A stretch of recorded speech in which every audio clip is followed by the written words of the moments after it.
ça va empêcher pour mourir ou pour sauver. Non, là, c'est marcher en puissance. Ça, c'est marcher en du feu. Amen. On mal penché, on va brûler. Non, ça y est, donne temps. Pendant que nous avons sauvé de toi, mais pendant la machine. Hier, mon réflexion montait dans l'esprit. Gagner de série de monde qui va mourir. Devient pauvre. Mais on va mourir.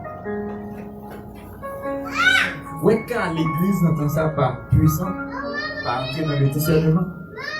On dit qu'il y a un monde qui prend les transgenres. Ça veut dire que le monde qui est garçon, qui est une femme. Et puis il autorité de l'église. Il commence à venir l'église. Vous comprenez? Nous allons dire à nous, belle demoiselle ou un beau monsieur. Et puis dans celle-là, il était catalogué comme un homme. Et puis l'église même, vous voyez dans les yeux Chanel, il dit, ah, c'est une belle femme, il a pris votre couple de mariage, et puis le ciel va connaître. Avec le monde qui a, nous-mêmes, d'après l'évangile, en pile foule, sans discerner, maintenant, on commence à parler des éléments modernes, et vous en pas connaître. Plus que jamais, nous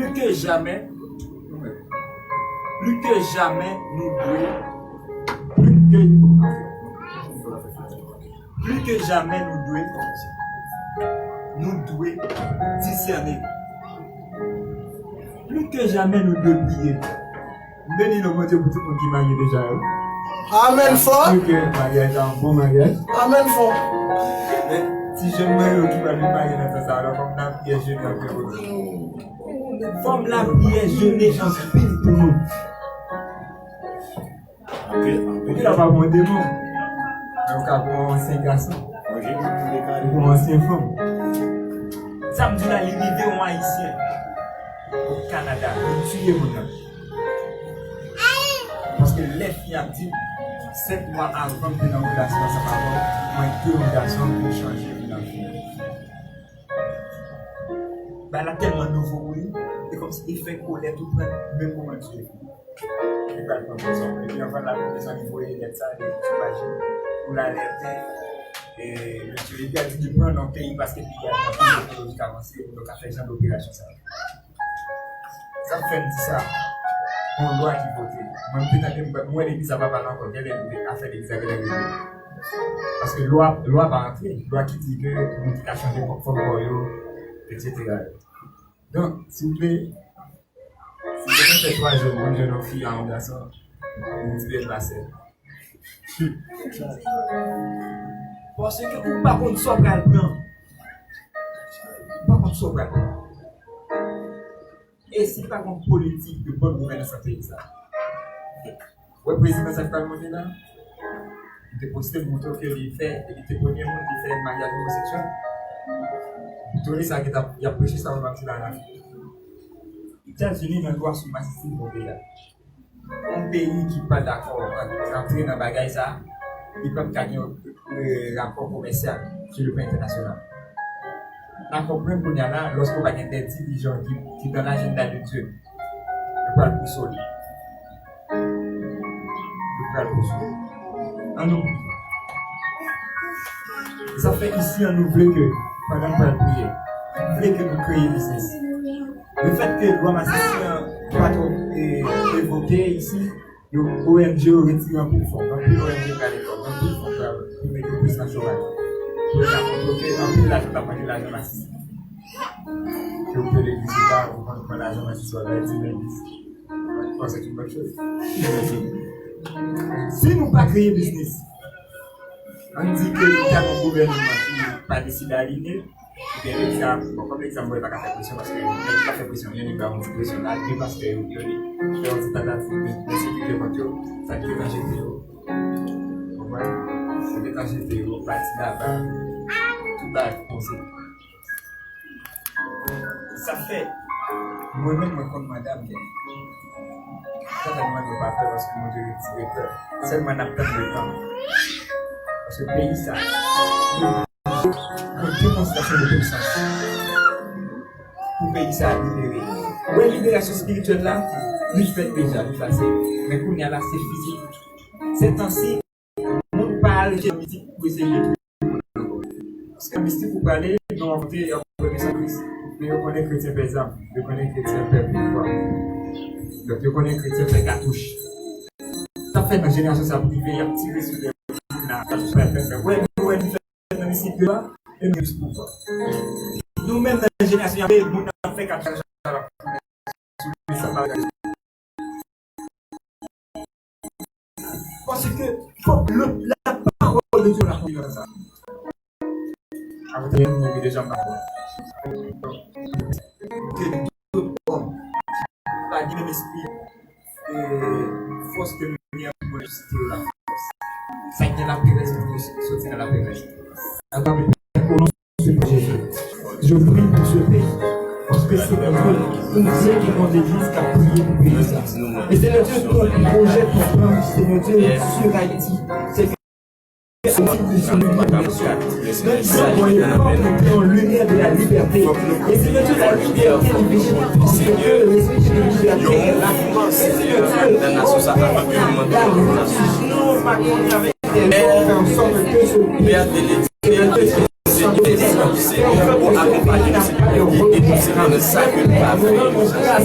Père, et ça Seigneur, déjà on est Seigneur, qui savent comment faire Seigneur, on a pas de délégué, Seigneur, des Seigneur, qui aider nous, Seigneur. Seigneur, envoie ta lumière, Seigneur, pour nous éclairer, pour voir clairement, Seigneur, ce que nous devons faire sur cette nation. Seigneur, nous connaissons que les bagages qui ne vont pas empêcher, parce que ça aussi prophétie. Mais Seigneur, que les bagages qui nous vont empêcher, nous ralentir, Seigneur, tout le temps que nous là, Seigneur. Père, permets-nous, Seigneur, et pour nous ordonner nous pouvoir ça au Seigneur. Pour nous capables, Seigneur, pour nous capables, Seigneur, pour nous capables, Seigneur, pour nous, Seigneur, pour pendant que nous là, Seigneur, pendant que nous vivons là, Seigneur, pour nous ralentir pour ça. Seigneur, nous pas dit qu'on va accomplir. Mais Seigneur, nous-mêmes, nous voulons que nous ralentir ça au Seigneur. Nous voulons que nous ralentir ça au Seigneur. Afin que nous-mêmes, Seigneur, ne pas nous quitter en paix. Pour nous quitter des signes, pour nous quitter des cicatrices. Pour nous quitter, Seigneur, des choses qui ont Seigneur, dans ça. Père, il y a des choses qui ont planifié, Seigneur, sur ça. Seigneur, il y a des plans, Seigneur, il y a des décisions qui ont fait sur ça. Seigneur, nous pas ignorer et aussi, Seigneur, nous pas sous-estimer. C'est pourquoi, Père, Seigneur, pendant tout ça, Seigneur, nous demandons, Seigneur, une augmentation de puissance, une augmentation de sagesse, une augmentation d'intelligence, Seigneur, une augmentation, Seigneur, de puissance, Seigneur, afin que, Seigneur, nous connaissons comment nous camper, comment nous agir, comment nous placer les pierres, comment nous placer les pierres dans la société, Seigneur, afin que ça peut accomplir, Seigneur, nous agir dans la société. C'est augmenter sagesse, augmenter intelligence, et Seigneur, tout mieux de limitation dans l'esprit, qui ne sert pas dans la mentalité, Seigneur. Briser tout mieux de limitation, Père. Briser tout mieux de limitation. Briser tout mieux de limitation, Seigneur. Briser tout mieux de limitation dans l'esprit, qui ne nomme, Seigneur, qui n'a pas le Seigneur. Il y a mieux de limitation qui ont été dressées, Seigneur, pendant des siècles, Seigneur. Je leur demande autant, Seigneur, pour briser les ça, Seigneur. Afin que ça nous capable franchir les ça, Seieur. Afin que nous capable franchir les ça, Seieur. Et nous capable accomplir réellement, Seigneur. Ça que vous demandez de nous accomplir la ça, Seigneur. Ça que vous voulez nous accomplir. Et aussi, c'est ça que nous gagnons, Seigneur, en perspective, Seigneur. Ça que nous gagnons en perspective pour la société, Seigneur. Nous devons coopérer avec vous, Seigneur. Nous devons coopérer avec vous, Seigneur. Et nous capables de ralentir, nous capables de stopper. C'est aussi que nous Seigneur, comme planifié pour la société, Seigneur. C'est un temps, ça, Seigneur. C'est après nous à l'esprit. Parce que, Seigneur, Jésus-Christ, même si, depuis le temps de Jean-Baptiste, Seigneur, le monde, Seigneur, devient impur. Seigneur, ce sont les sanguinaires qui se ne pas. Ce sont les sanguinaires qui se résistent. C'est permettre à chacun de nous, Seigneur, de devenir des sanguinaires, Seigneur. Afin que, Seigneur, pour nous pas l'imprimer, pour nous pas jouer, Seigneur. Et côté pour nous pas sentence, pour nous pas sentence. Côté pour nous pas l'amour, pour nous pas l'amour. Côté pour nous pas la vie, pour nous pas la vie. Et c'est ici que nous te pour notre petit fils. Amen.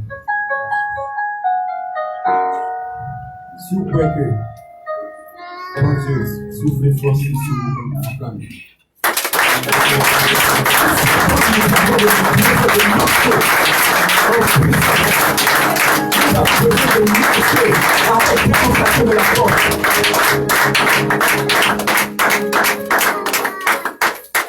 Ça fait quoi ici, nous ne pas parler parce que nous besoin de parler. Nous ne pas parler parce que nous besoin de faire moins la parler. Non, nous besoin de la démonstration de puissance. Même s'il faut que ce soit seulement un effet pour bon, le Dieu véritable va manifester. Il faut payer ça en la destinée. Et c'est ça notre mandat. C'est pas parce que le pays doit être destinée, c'est parce que la parole de Dieu doit être faite. La volonté de Dieu doit être accomplie. Et c'est avec nous autres que la volonté de Dieu va accomplir. Que le Seigneur vous bénisse, mettez-vous. Oh, sorry, il va être comme on a dit. Levez-vous. Il va aller dans le fond, si chanter, je vais chanter. Quand on a fait ça avec vous, acclamez avec moi. La présence de Saint-Esprit dans la vie de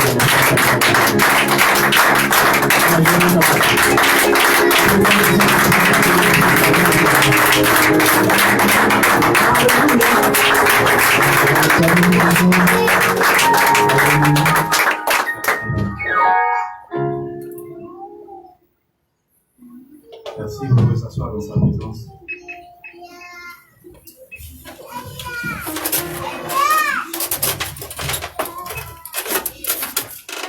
Combien de monde la matin? Combien de monde senti une différence dans la présence de Dieu? Est-ce que vous sentez une différence dans la présence de Dieu? Amen. Quand vous sentez béni matin? Amen. C'est une façon pour nous que l'on a la présence de Dieu, on va quand même Jean flotter en terre. Et ça te fait un plaisir pour nous comment nous avons adoré bon Dieu avec tout que nous. Et qu'on nous va partager avec vous quelques mots de la parole de Dieu. Nous avons nous réaliser combien bon Dieu est grand. Et nous avons chanté tout à l'heure avec la chasté. Combien bon Dieu fait des bagages extraordinaires dans la vie. Nous. Et maintenant, justement, nous là pour nous faire nos propres paroles de Dieu.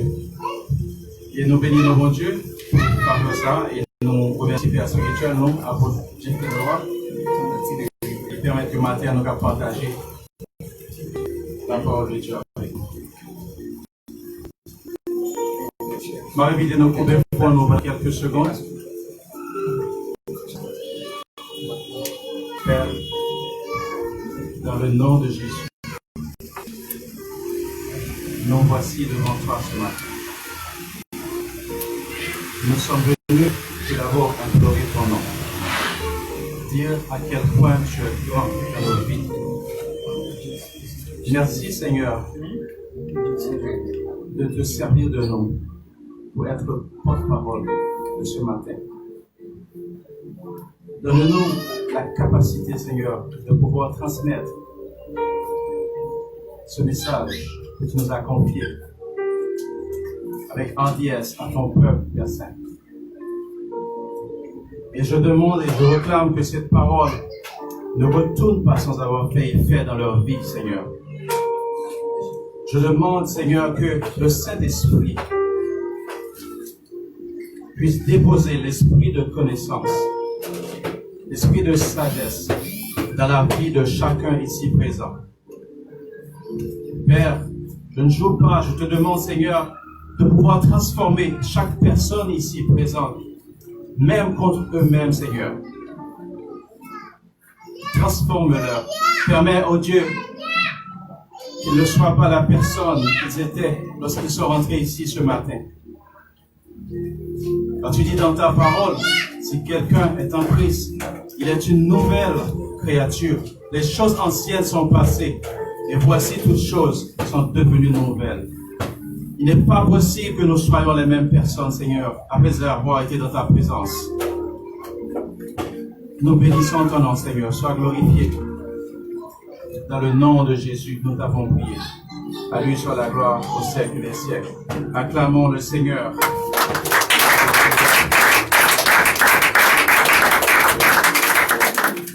C'est un plaisir pour nos matins, pour nous partager quelques mots de la part de Dieu avec vous.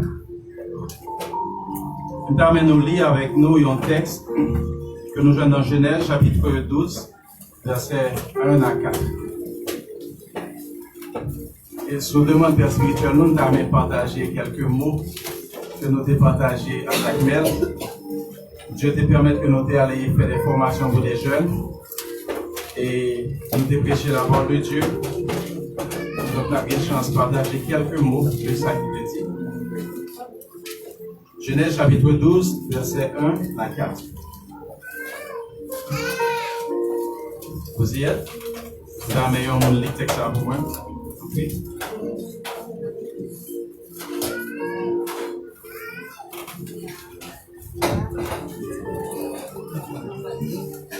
Si on veut regarder pour nous, oui.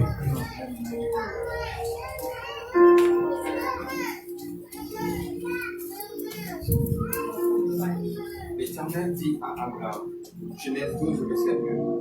L'Éternel dit à Abraham, va-t'en de ton pays, de ta patrie et de la maison de ton père, dans le pays que je te montrerai. Je ferai de toi une grande nation, et je te bénirai, et je rendrai ton nom grand, et tu seras une source de bénédiction. Je bénirai ceux qui te béniront, et je maudirai ceux qui te maudiront. Et toutes les familles de la terre seront bénies en toi. Abraham partit comme l'Éternel lui avait dit. Et Lot partit avec lui. Abraham était âgé de 75 ans lorsqu'il sortit de pays. Amen. Alors, 40, c'est un pays côté Abraham de retrouver là avec famille, avec papa. Dans un premier temps, il était dans Ur Chaldée. Dieu était demandé papa Abraham pour aller en Canaan. Et il était déplacé vraiment. Mais leur arrivée de 40, c'est là où il était resté. Il n'y a pas de chance qu'il vienne dans le Canaan. Et c'est là papa Abraham mourit. Et la Bible dit que Abraham est trouvé là. Et à partir d'aujourd'hui, nous remarquons que Dieu demandait à Abraham pour quitter Haran pour aller au Canaan. Et la Bible dit que Abraham quittait effectivement. Mais il prend qui est ça avec lui? Il prend madame ni, il prend l'eau. Qui est-ce l'eau? L'eau c'était petit, frère Abraham, ça veut dire c'était neveu. Donc, le que frère a mouru, donc il pas voulu quitter neveu à passer misère. Et son travail il permet qu'il prenne l'eau. C'est de déplacer avec lui. Et maintenant, ça que nous avons partagé avec nous, thème que nous avons partagé avec nous, c'est soit ta raison d'être. Ou trouver le monde que bon Dieu donne. Un monde qui est prêt pour ça matin. Pas un monde qui est bon dans la main, dire soit ta raison d'être. Amen. La Bible parle nous de plusieurs hommes de Dieu, depuis l'Ancien Testament, et dans le Nouveau Testament. Dans l'Ancien Testament, nous voyons parler nous d'Abraham, parler nous de Joseph, parler nous de Noé, de Job, de Josué, etc. Dans le Nouveau Testament, parler nous de Paul, parler nous de Pierre, etc. Maintenant, on a aimé regarder l'homme de Dieu, ça. Abraham. Il y a un monde que Dieu déclarait que Abraham, c'est le père de la foi. L'un il prend Isaac, alors qu'il en sacrifice, sans poser question, sans doute. Il prend avec la foi dans bon Dieu. Donc Abraham, c'était quelqu'un de bien. C'est un monde que Dieu fait éloge pour lui. Mais dans le verset 4, la Bible dit, Abraham partit comme l'Éternel lui avait dit, mais il partit avec Lot, son neveu. Et la Bible précise pour dire, Abraham était âgé de 75 ans lorsqu'il quitta Haran.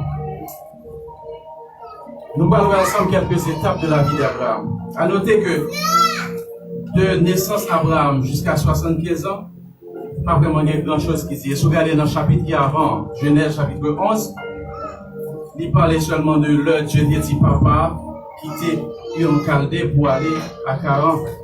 Mais il ne va dire rien de vie Abraham, quelle expérience que tu as gagnée qui ça t'a révélé.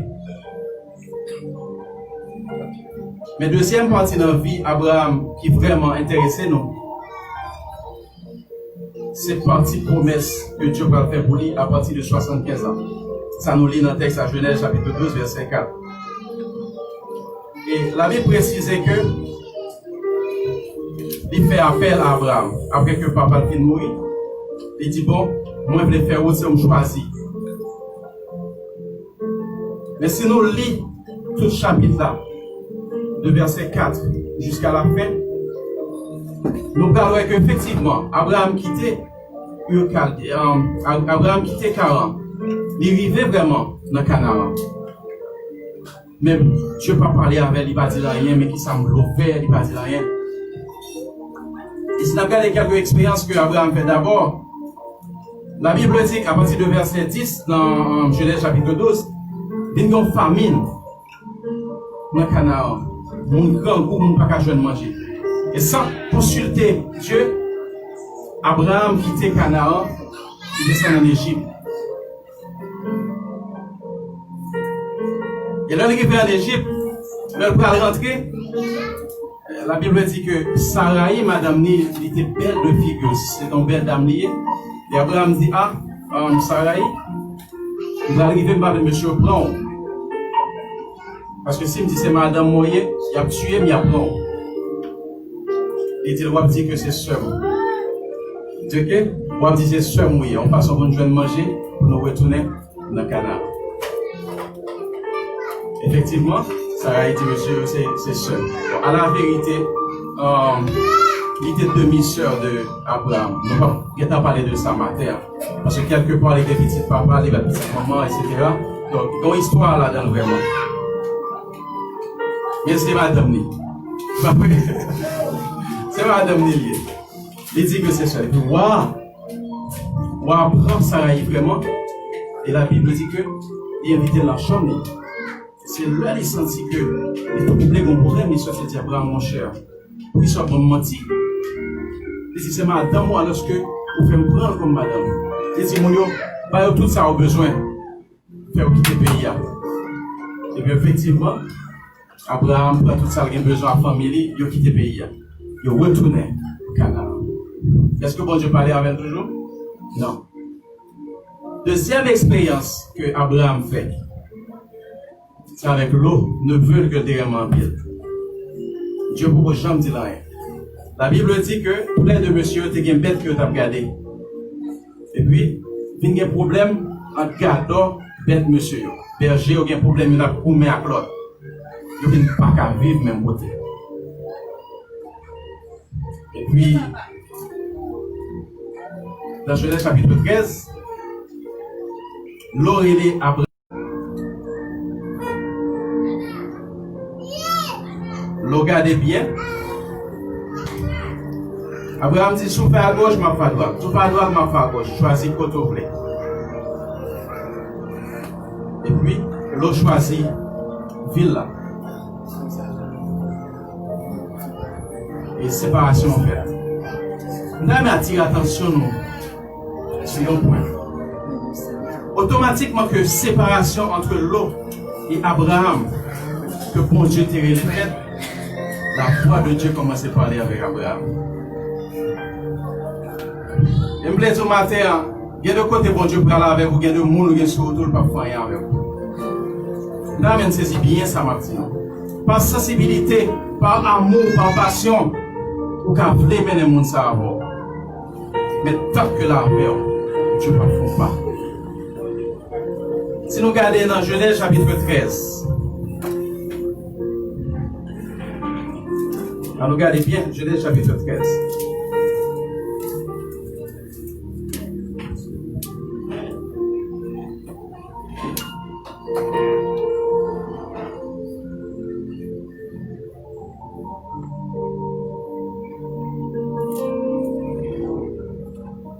À partir du verset 8, dans mon monde, livre-moi, verset 8 et 9. Abraham dit à l'eau, verset 8.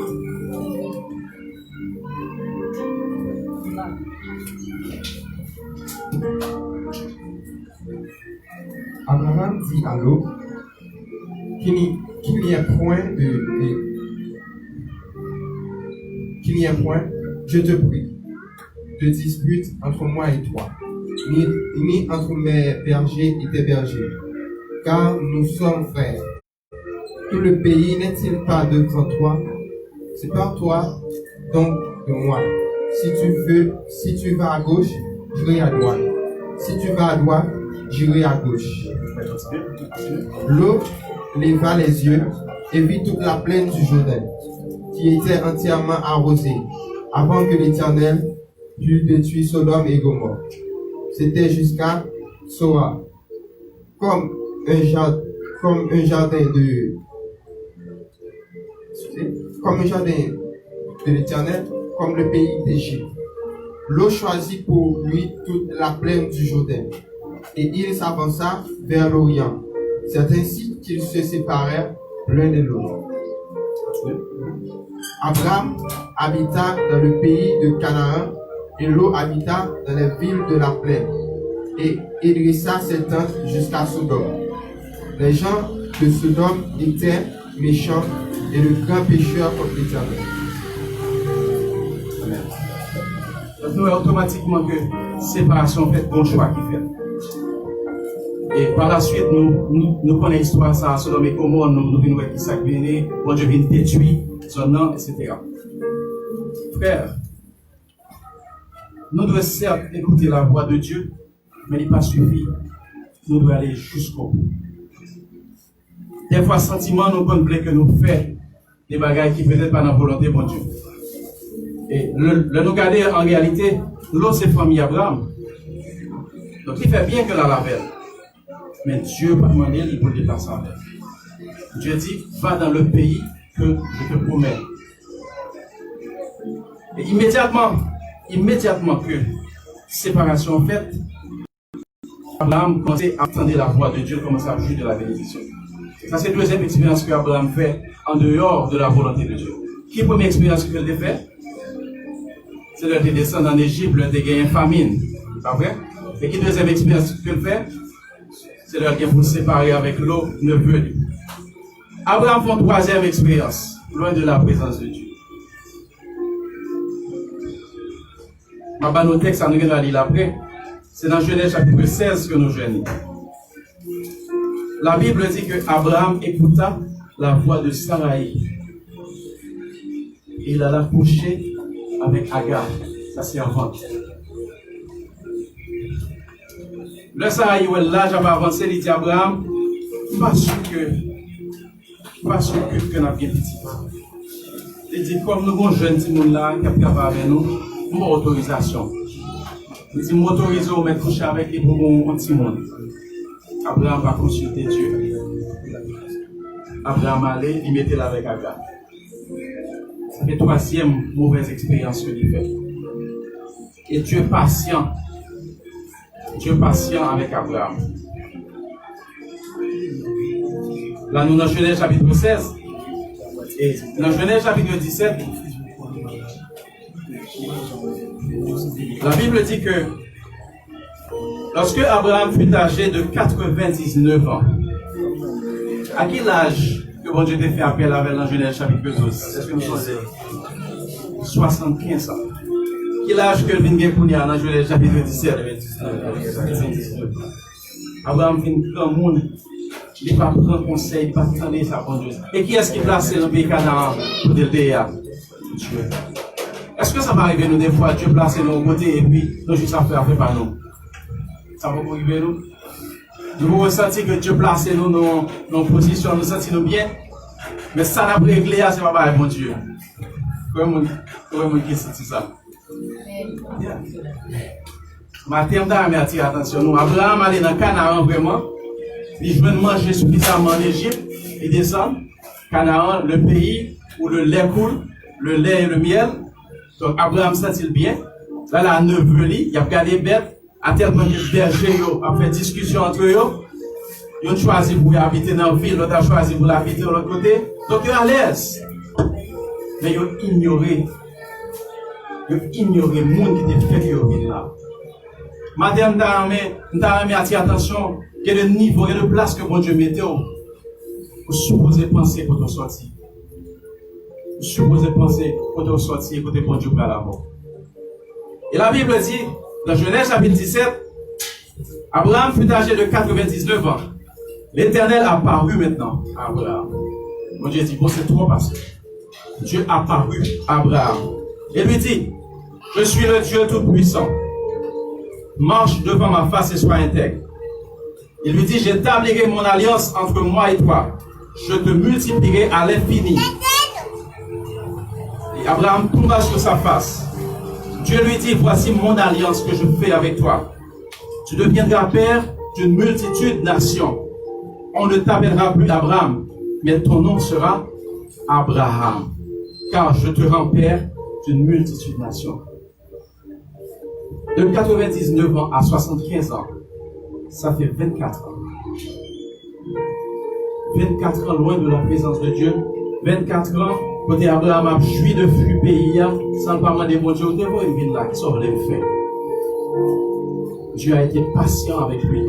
Il y a 99 ans, Dieu dit donc, assez, c'est assez. Dieu a fait appel à Abraham et lui dit, je fais alliance avec toi. À 99 ans, Abraham engagé pour servir mon Dieu.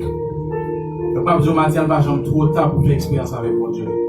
À 99 ans, Abraham prend engagement pour commencer à faire ça, mon Dieu m'a dit pour le faire. Combien de nous matin que bon Dieu ban nous en mission, mais nous pouvons le faire. Nous avons réfléchi à ça matin. Sois ta raison d'être. Ne fuyez pas l'appel de Dieu. Découvre la personne que tu es. Découvre la personne que Dieu veut que tu sois. Abraham, 24 ans. 24 ans fait bagarre parle. 24 ans après décision parle. 24 ans à vivre avec famille. Attendez, sa madame a-t-il. Attendez, sa neveu a-t-il. Matin, on nous réfléchir sur ça. Qu'est-ce que ça nous voulait faire avec l'appel, bon Dieu, matin? Dieu est là sous toute forme. Il n'est pas obligé de là pour ses prédicateurs, ou pas obligé un pasteur, ou pas obligé un apôtre, ou pas obligé un prophète. Ou capable un maestro qui a adoré Dieu. Ou capable un salmiste qui a adoré Dieu. Que fais-tu de l'appel de Dieu dans ta vie? Qui sont faits de l'appel de Dieu dans la vie? Matin, dans que nous pensons à combien de fois Dieu a appelé nous pour nous faire un travail. Mais pendant longtemps, nous préférons faire travail par nous. Donc, véritable marche Abraham avec Dieu, il commence à quel âge? 99 ans. Wow, les grands monde. Et c'est à 99 ans que Dieu va commencer à faire promesse que la validité. Un grand monde 99 ans pour un petit monde. Le fils de la promesse. La Bible dit Dieu fait une alliance avec Abraham. Et nous avons fait un petit temps sur le mot ça, alliance. Dieu fait une alliance. Et c'est ça dit dans Genèse chapitre 17 que nous sommes dit.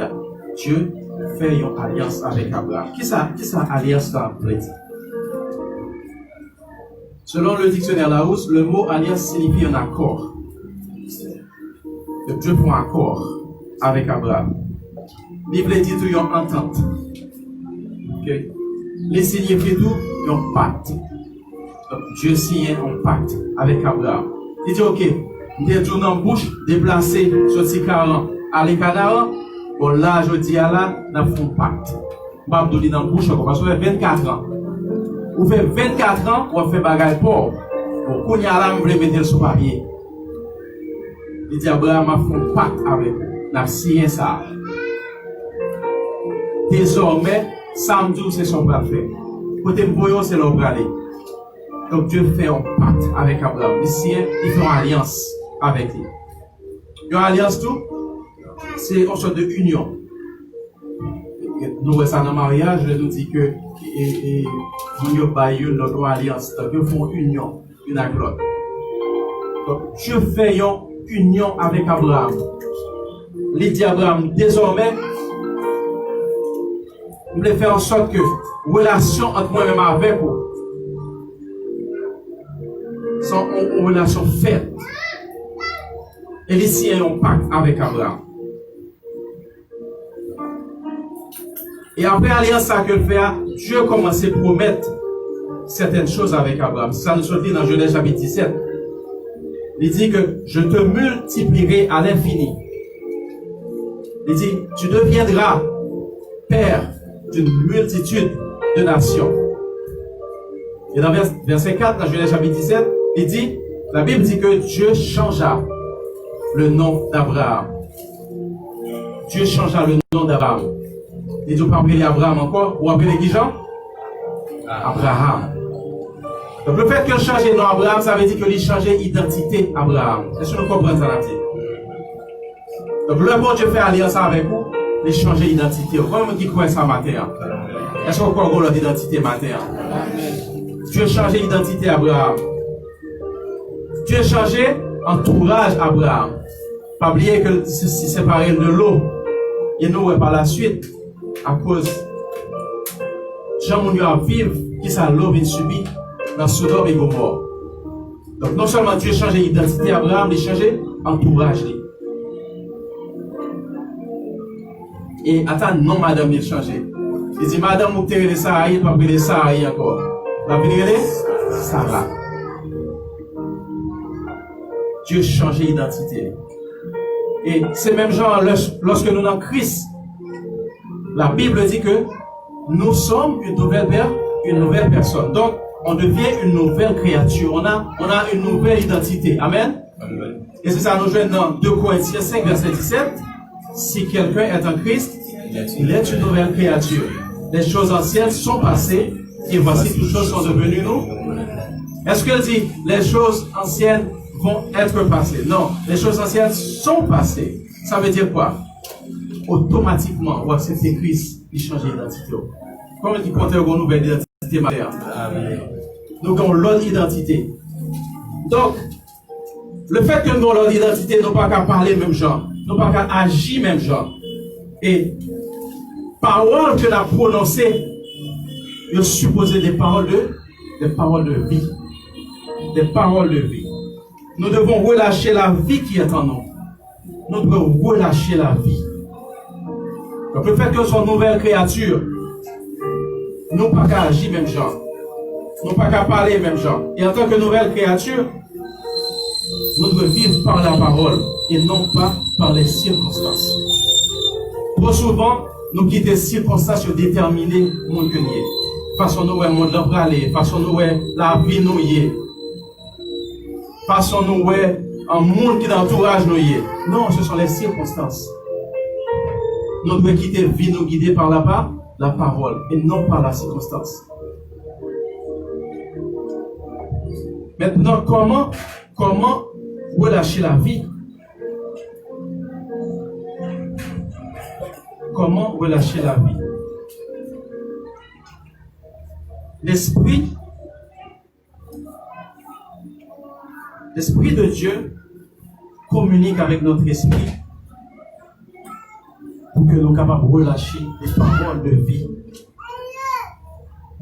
Et très souvent, nous parlons de les compositions de l'être de l'homme. L'homme se compose de l'esprit, l'âme et le corps. Et nous t'expliquer ça à plusieurs reprises. Nous t'expliquer comment que par faculté qui dans l'esprit, qui dans l'âme, qui dans le corps, comment que nous communiquons avec Dieu. Nous t'expliquer ça à plusieurs reprises. Nous voulons faire nous comprendre le processus, comment pour nous relâcher la vie. L'esprit relâcher la vie. L'esprit relâcher la vie. Et relâcher la vie par plusieurs façons. Première façon de relâcher la vie, c'est d'abord par la prière. L'heure où prier, l'esprit fortifié. Donc, pour recevoir encore une fois la vie de Dieu, que vous allez partager avec l'autre. Est-ce que nous comprenons? C'est une façon que l'esprit il partage la vie. Deuxième façon que l'esprit partage la vie, c'est à travers la parole de Dieu. La parole de Dieu. On ressource dans la parole de Dieu. Et ça te fait plaisir, matin, le soeur Steph t'a parlé, il t'a dit que pour Dieu, c'est central. Oui, non. Et vous comprenez très bien que ça centralier. Nous-mêmes en Haïti, là nous dit que Pélic, par exemple, c'est central côté courant. Et à chaque fois que Pélic, il y a un problème. Il y a un problème courant, pas vrai? Mais heureusement, nous connecter avec un central qui va changer un problème. Donc, le Dieu, c'est central vie, vous connectez là-dedans par la prière et vous puisez dans la parole de Dieu. Là, l'esprit mûr assez pour le relâcher la vie. Est-ce que vous comprenez? Et troisième façon encore, que l'esprit relâche la vie, c'est par la paix. Par exemple, si nous regardons dans Proverbe chapitre 14, le verset 30, dans mon livre, nous, maestro, nous parlons que l'œil est la paix en haut.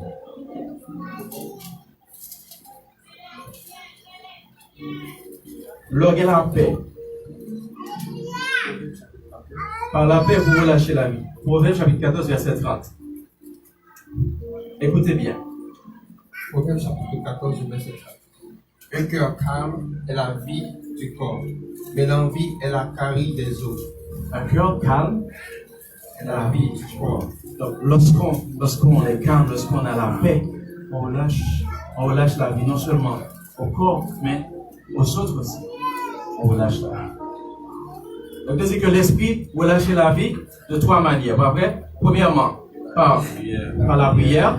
Deuxièmement, par la parole de Dieu. Et troisièmement, la paix. Vous cherchez la paix. La Bible toujours dit ça. Pour qui ça dit vous cherchez la paix? Ils vont surpris la paix. Lorsqu'on a la paix, notre esprit relâche la vie. Est-ce que vous comprenez? L'esprit relâche la vie, mais l'âme transmet la vie. C'est l'âme qui prend la vie de l'esprit et qui la transmet. Est-ce que vous comprenez? Donc, en restant en communion parfaite avec Dieu, l'Esprit de Dieu révèle à notre esprit et relâche la vie à notre esprit pour que nous soyons capables de partager avec l'autre monde. L'esprit relâche la vie, mais l'âme transmet la vie. C'est l'âme qui transmet la vie à notre corps. L'âme prend la vie de l'esprit et la transmet à notre corps. Et maintenant, le corps doit maintenir la vie. C'est le travail du corps de maintenir la vie. Le corps maintient la vie. L'esprit relâche la vie, l'âme transmet la vie au corps, et puis le corps maintient la vie.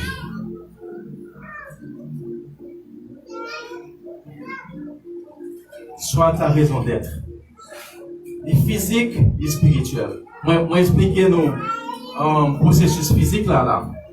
L'esprit a relâché la vie à un homme, non prend la vie à lui transmettre le corps, mais le corps maintient la vie. C'est le corps qui maintient la vie. Donc la vie, c'est un cadeau de Dieu. Dieu attend que nous maintenions la vie que le ballon vient. Dieu attend que nous maintenions la vie que le ballon. Donc, c'est bon jouet. C'est un cadeau de Dieu, mais un cadeau que nous devons garder cher. Donc la vie est un cadeau. Et nous changeons là, nous avons parlé de ça dans Genèse, chapitre 2, lors de la création, la Bible dit que Dieu souffla dans les narines de l'homme. Et puis il dit que il est devenu une âme vivante. Donc Dieu relâcher la vie à l'esprit nous. Et maintenant l'esprit nous transmettre la vie, ça va un homme nous. Comme nous, il transmet le corps nous, et corps nous gagne de voir pour les maintenir. Donc le corps, c'est le corps qui maintient la vie. Donc nous devons maintenir cette vie. Et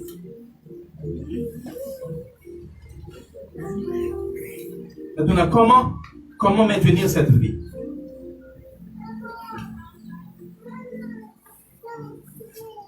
Comment maintenir cette vie? Sachez que nous avons dit que nous devons vivre par la parole. Donc ça que nous avons relâché, parole que nous avons relâché, déclaration que nous avons fait, a fait me connaître si nous maintenir la vie ou bien si nous détruit la vie.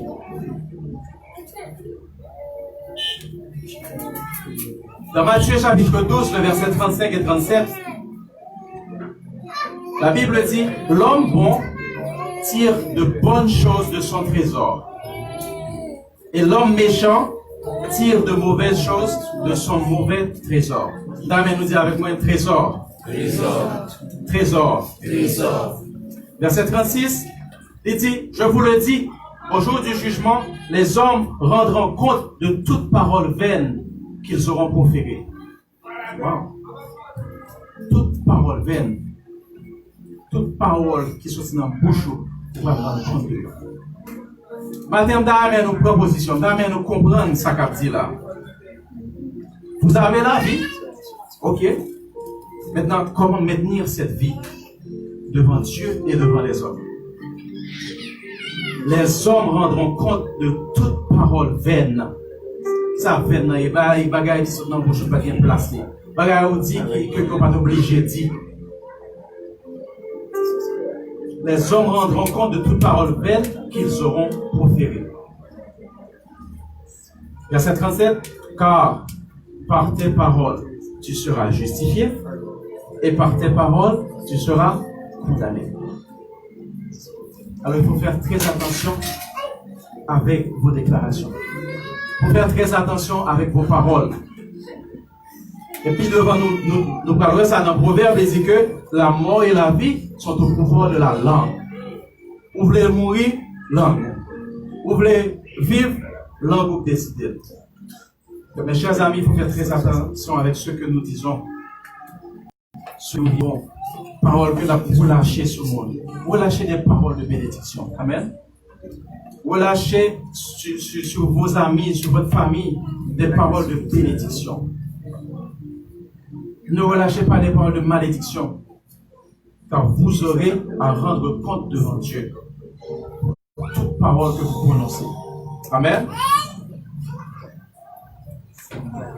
Le texte a dit, l'homme bon tire de bonnes choses de son bon trésor. L'Évêque nous dit trésor tout à l'heure. Dans Matthieu chapitre 6, même mot ça a répété, mais avec plus d'explications. Matthieu chapitre 6, verset 21, il dit, car là où est ton trésor, là aussi sera ton cœur. Damien dit avec mon cœur. Cœur. Ça fait deux mots. J'ai un trésor. Wow. Il dit côté trésor, c'est là, cœur. Et dans Luc chapitre 6, il dit que c'est de l'abondance du cœur que la bouche parle. Damien dit avec ma parole. La bouche parle de l'abondance du cœur. Là où est le trésor est aussi le cœur. Et puis plus bas dans Proverbe chapitre 4 verset 23, il dit que garde ton cœur plus que toute autre chose, car de lui viennent les sources de la vie. Wow. Le cœur est lié avec les paroles que nous disons. C'est de l'abondance du cœur que la bouche parle. C'est de l'abondance du cœur que les paroles sortent. Qu'est-ce qu'il y a dans le cœur? C'est son trésor. Là où est le trésor, est le cœur aussi. Donc, qu'est-ce que vous avez dans le cœur ce matin? Qu'est-ce qui constitue votre trésor?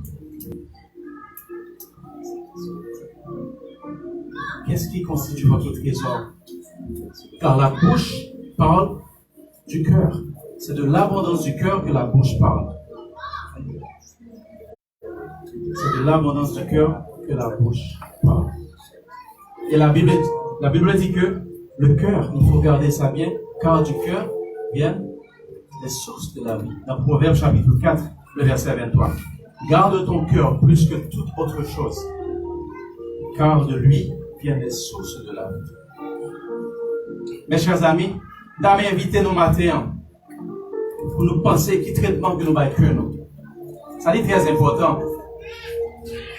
L'heure où nous rencontrons un monde dans la vie, il devait faire vie avec lui, qui partit dans le corps de le balayer. Cœur Il dit, je te donne mon cœur. C'est pas vrai, je te donne mon cœur. On va le cœur. C'est une bagage précieux que ou bien en haut, c'est une bagage qui centre. D'accord.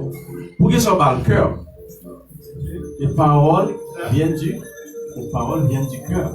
Donc tout ce qu'on va dire, c'est des bagages que vous sentez, c'est des bagages qui dans font cœur. Et pour nous faire très attention avec nous, spécialement nos célibataires. Si vous voulez pas mon cœur, pensez avec mon cœur pas le cœur. Parce que le cœur a beaucoup d'importance. La Bible dit que les paroles viennent du cœur. Et ça est très important. Préserve ton cœur. Et garde ton cœur plus que toute autre chose. Garde ton cœur plus que ta bouche même. Parce qu'en réalité, la bouche parle, mais les paroles ne viennent pas de la bouche vraiment.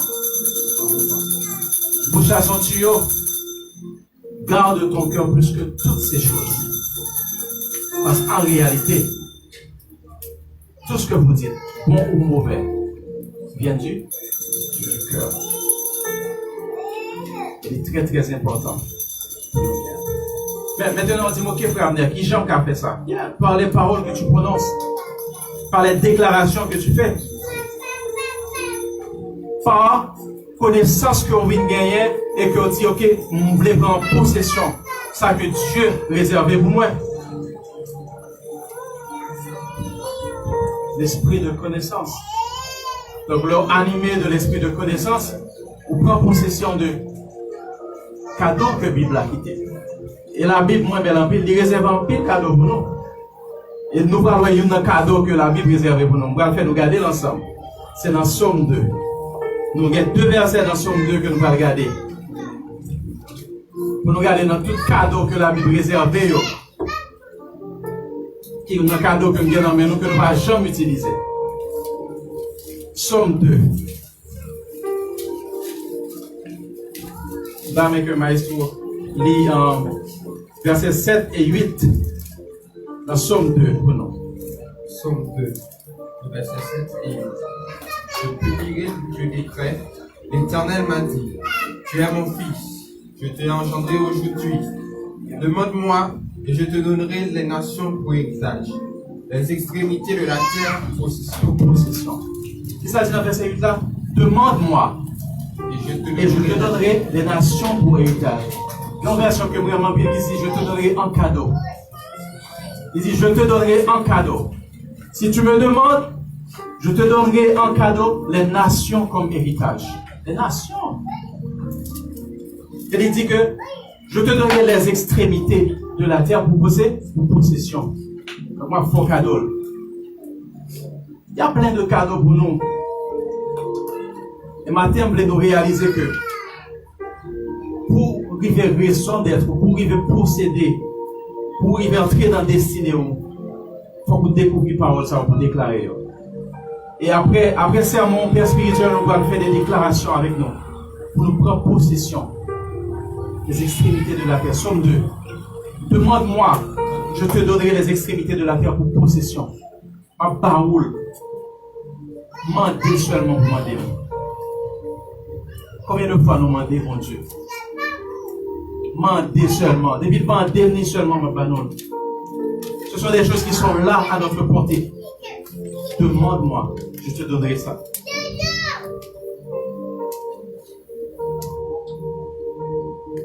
Les extrémités de la terre pour possession.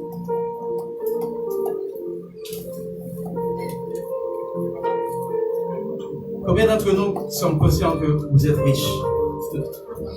Levez la main.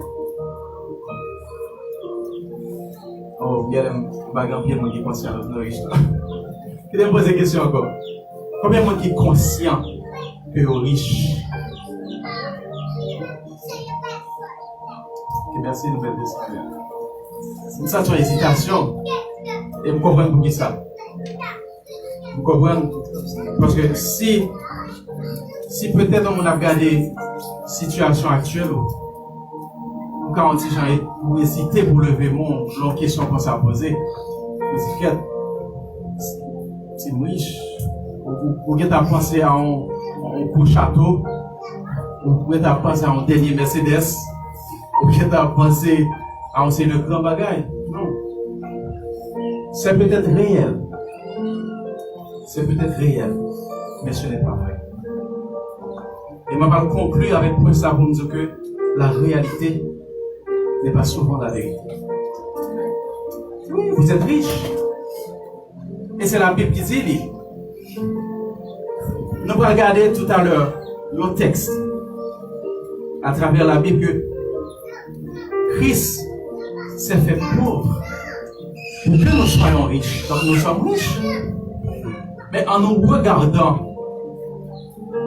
nous avons dit que nous sentons que nous ne sommes pas riches. Mais cependant, nous sommes riches. C'est peut-être réel. Lorsqu'on regarde, on voit peut-être qu'on a parlé de quelqu'un qui est riche. Mais ce n'est pas vrai. Car seule la parole de Dieu est là, et la vérité. Et la Bible dit que nous sommes riches. Maintenant, quelle est la différence entre la réalité et la vérité? Quelle est la différence? Est-ce que vous pouvez essayer?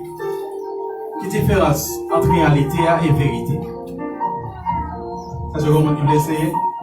Dans mes temps, non. Il y a un monde qui veut essayer. Allez au micro pour maintenant. Faites passer. Quelle est la différence entre la réalité et la vérité?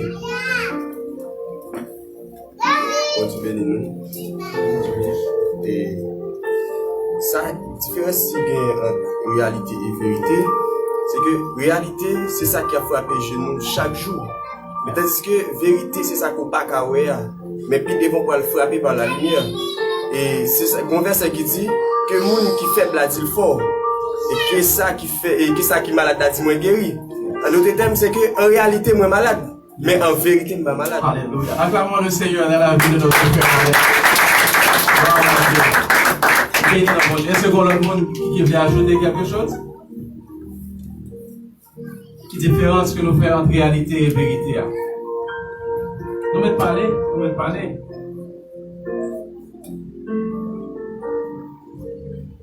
Est-ce que vous fille qui t'a aimé essayer?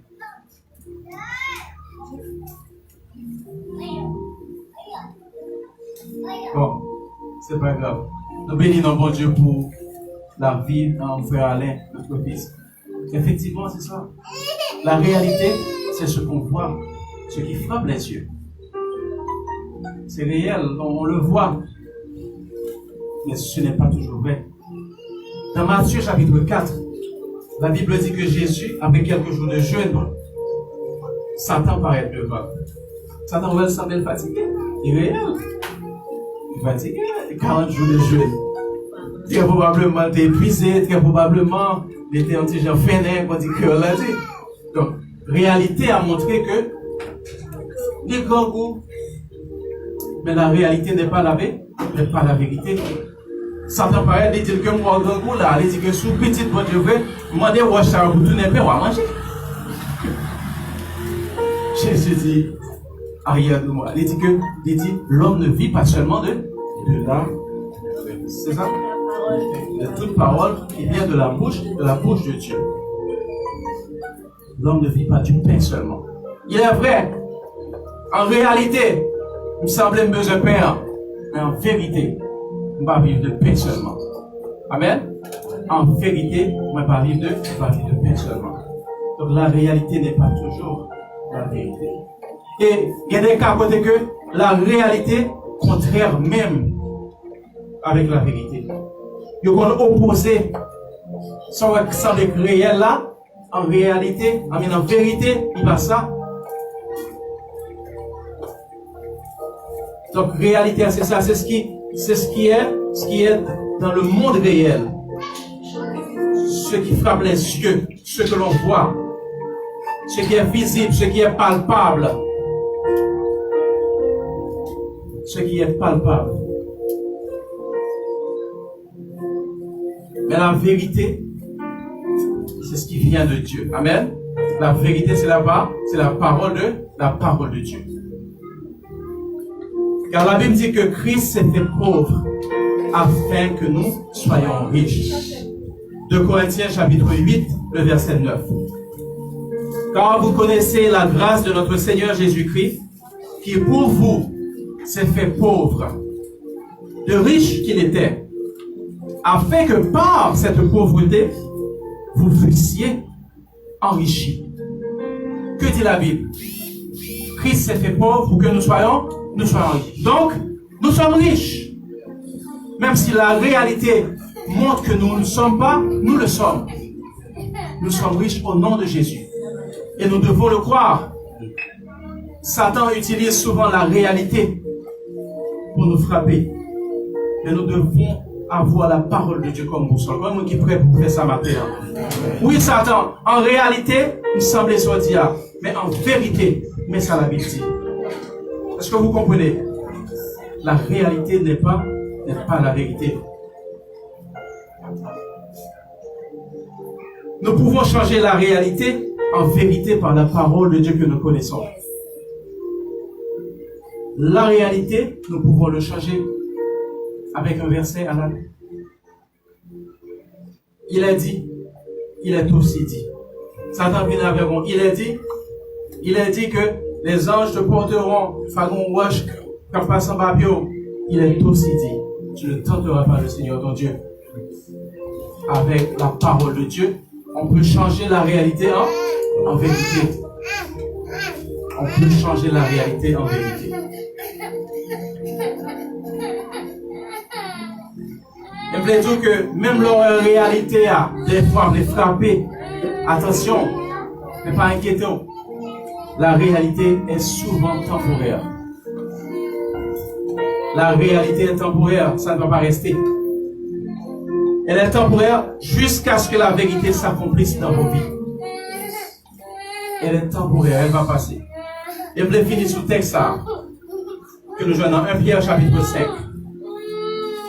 Et la Bible admet que la réalité a béni, mais il y a temporaire. Je vais regarder dans 1 Pierre chapitre 5, le verset 10. 1 Pierre chapitre 5, le verset 10. Mais il faut regarder pour nous, 1 Pierre chapitre 5, le verset 10. Le Dieu de toute grâce, qui vous a appelé en Jésus-Christ, à la gloire éternelle, après que vous aurez souffert un peu de temps, vous perfectionnera lui-même, vous affermira, vous fortifiera, vous rendra inébranlable. Amen. Il dit le Dieu de toute grâce qui vous a appelé en Jésus-Christ à quoi? À sa gloire. Voilà à quoi Dieu nous appelle. Dieu nous appelle à la gloire éternelle. Est-ce que vous comprenez? Dieu nous appelle à la gloire éternelle. C'est-à-dire que notre vie doit glorifier Dieu. Comment qui prête pour vivre glorifier mon Dieu matin? Notre vie doit montrer la gloire de Dieu. Dieu nous appelle à la gloire éternelle. Et qui ça dit? Il dit, après que vous aurez souffert un peu de temps, la réalité, vous souffrez, mais c'est pour un peu de temps. La réalité est temporaire. Donc, on peut sembler qu'on est beaucoup riche, on peut sembler qu'on est comme là, mais le temps est temporaire. Pour un peu de temps. Après que vous aurez souffert, un peu de temps. Et il dit, mais c'est pour un peu de temps. Nous souffrons pour un peu de temps, mais nous devons aller vers la gloire. Il dit qu'il va nous raffermir, la prendre nous fort, la prendre nous inébranlables. Et là, ça, Satan le diable pas quand même paraître devant nous. Pour lui-même venir avec une réalité pour dire, mais se ressembler parce qu'on a déjà dans la gloire. On a déjà semblé avec la gloire. Donc, ça va vaut la peine pour venir dire que mais qui j'en ouais. Matin, on veut comprendre ça. Dieu nous attend dans la dimension de gloire. Et nous devons travailler pour arriver à cette dimension. Par les paroles que nous relâchons. Nous devons relâcher la vie par notre esprit. Pas vrai? À travers quoi? À travers la prière, la parole de Dieu, la paix. La paix relâche la vie. Et lorsqu'on relâche la vie, qu'est-ce qui transmet la vie? L'âme. L'âme prend la vie et le transmet à notre corps. Mais que doit faire le corps? Maintenir cette vie. Nous devons maintenir cette vie. Non seulement pour nous-mêmes, mais pour les autres. Nous relâchons des paroles de vie. Nous transmettons la vie de Dieu afin de parvenir à cette gloire éternelle. Et ce matin, je prie pour que Dieu vous aide à être attaché à cette mission dans le but d'atteindre cet objectif, dans le but d'arriver à la gloire éternelle. Père, je te prie pour chaque âme ici ce matin. Permets qu'elle ait la capacité de transmettre cette vie que tu nous donnes. Permets que ton esprit, Seigneur, oh Père, repose sur eux, afin qu'ils brillent, Seigneur. Tu nous attends dans cette gloire éternelle, Seigneur. Dans 1 Pierre chapitre 5, le verset 10, nous venons de le voir. Permets, Seigneur, que nous puissions atteindre cet objectif. Permets, Seigneur, que nous arrivions, Seigneur, à cette gloire, Seigneur, éternelle que tu nous attends. Dans le nom de Jésus, nous t'avons prié. À lui soit la gloire au siècle des siècles. Acclamons le Seigneur. Alléluia.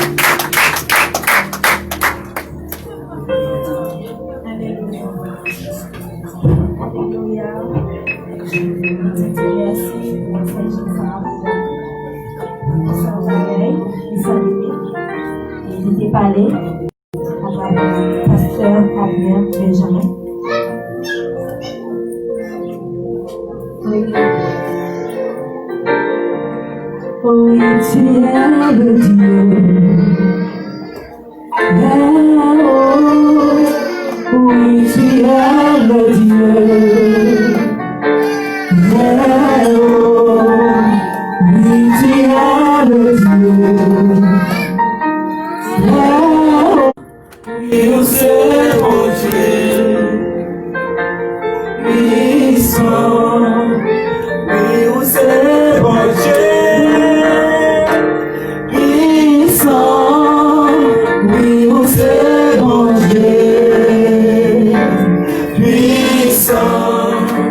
Yes, you are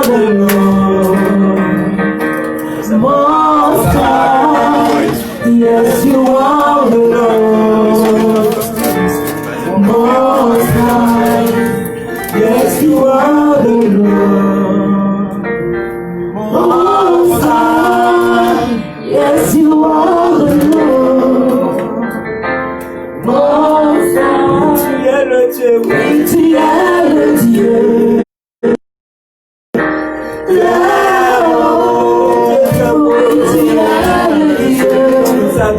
Le Dieu très haut, celui qui agit pour avec lui, avec la grâce étendue, mon Dieu, la chose à l'exécuter, on connaît, elle existe.